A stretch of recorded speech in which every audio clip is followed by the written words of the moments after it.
Congressman Adam Schiff's a Democrat of Washington. He's the ranking member of the Armed Services Committee, and he joins me now. Let me ask you if you feel like you have any sense of what the endpoint would be, what would be a point at which the objectives of this war had been achieved. No, we have a sense of the vague goals and directions that they want to go to, but there's no specifics to those. And it really falls into two baskets. One is degrading Iran's military capability, which is basically what we've been doing for the last 2 weeks, blowing up their missiles, blowing up their launchers, drone factories, everything else. But we have yet to be told either how we have progressed in that goal or what the endpoint of it is. And I've asked this question repeatedly in all manner of different classified settings, and they always say, we are far ahead of our objectives. And then when I drill down and say, okay, great, what does that mean? They say, well, we don't have specific numbers for you yet. So now how they know that they're far ahead of their objectives if they don't have specific numbers is a pretty fair question to ask, and they don't have an answer for it. Unquestionably, we have degraded their ability. By how much and how much more do we need to go? They don't give a specific answer on that. But second, and even more importantly, merely accomplishing that doesn't accomplish much, because Iran was pretty significantly degraded before this war started. Remember what's happened to Hezbollah and Hamas and the fall of Assad and the 12-day war where Israel blew up a lot of stuff in Iran. They were degraded. The issue was to make sure that they would not want to build back. And that's where you get into the second basket, which is regime change, however you want to define it.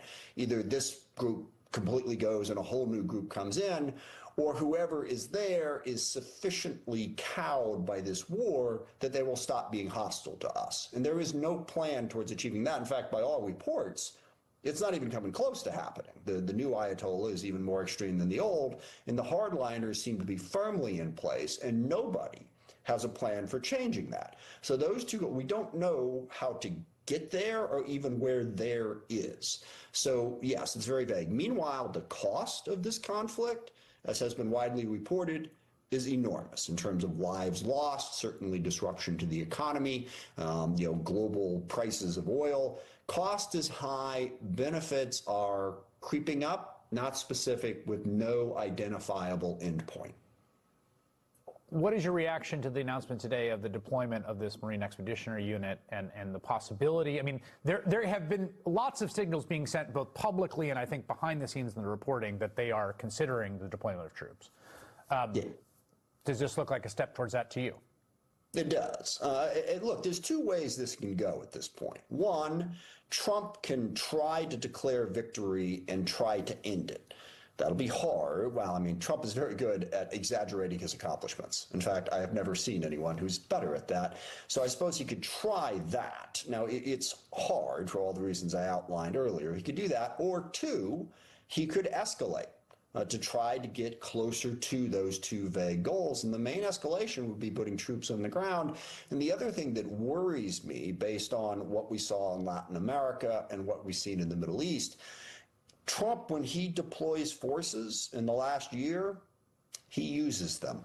We've not seen an instance where he's taken this sort of forward-leaning step and then pulled back. So it's very concerning that he might try to escalate with ground troops. Towards what goal? We've heard rumors about they want to go in and try to secure the nuclear material, which is, that's not an easy thing to do, even in a non-hostile environment. There's the talk about Karg Island, whether or not we want to seize that, or maybe some sort of special forces effort to topple the regime. I can tell you from having been in briefings that discussed all of that over the course of the last 15 years, nobody thinks that that is militarily achievable, but there's a huge risk that Trump might double down on this incredibly bad decision to start this war. I mean, you're the ranking member of the Armed Services Committee. I'm just a guy with a cable news show. I don't pretend to have strategic insight. Everything that you've said there sounds nuts to me, frankly, in terms of, I mean, just as it hits my ears and from what I've read and the people I've talked to.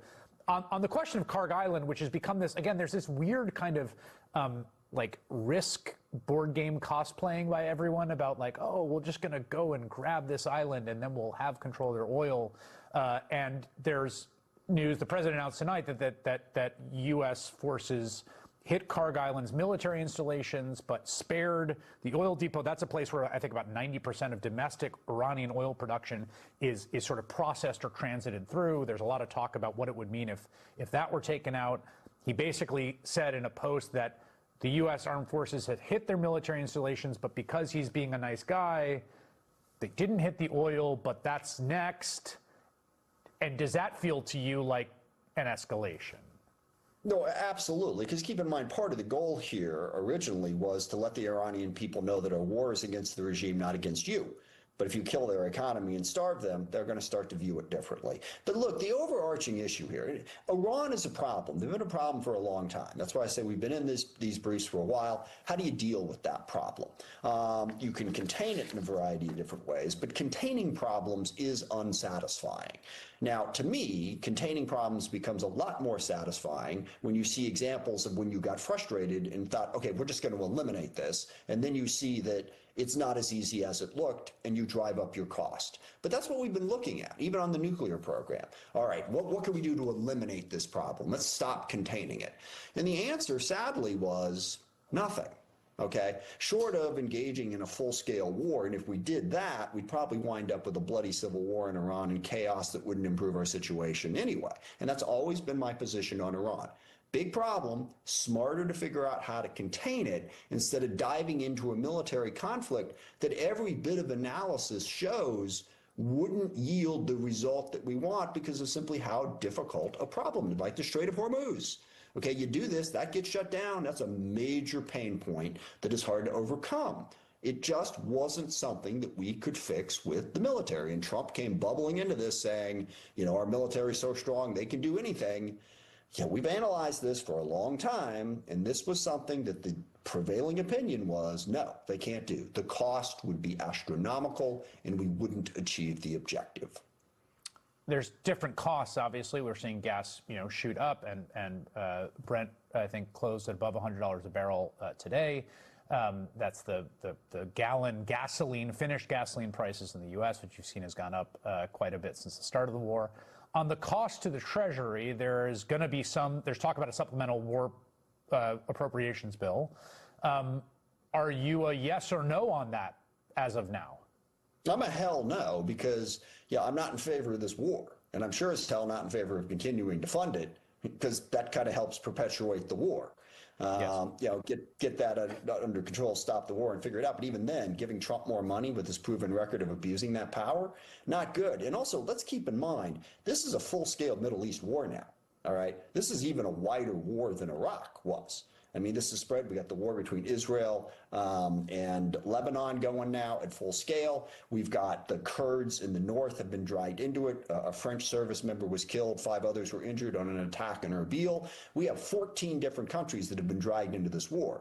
I've used this analogy before, but Trump is basically a bull who has stumbled into the world's largest, most densely packed China shop, and it is spreading. And causing enormous amount of pain, death, casualties, economic pain. So as I said, the cost is outweighing the benefit. All right, Congressman Adam Smith, thank you for your time tonight. Thanks, Chris. Coming up, Congressman Robert Garcia and his committee announced today they will interview the prison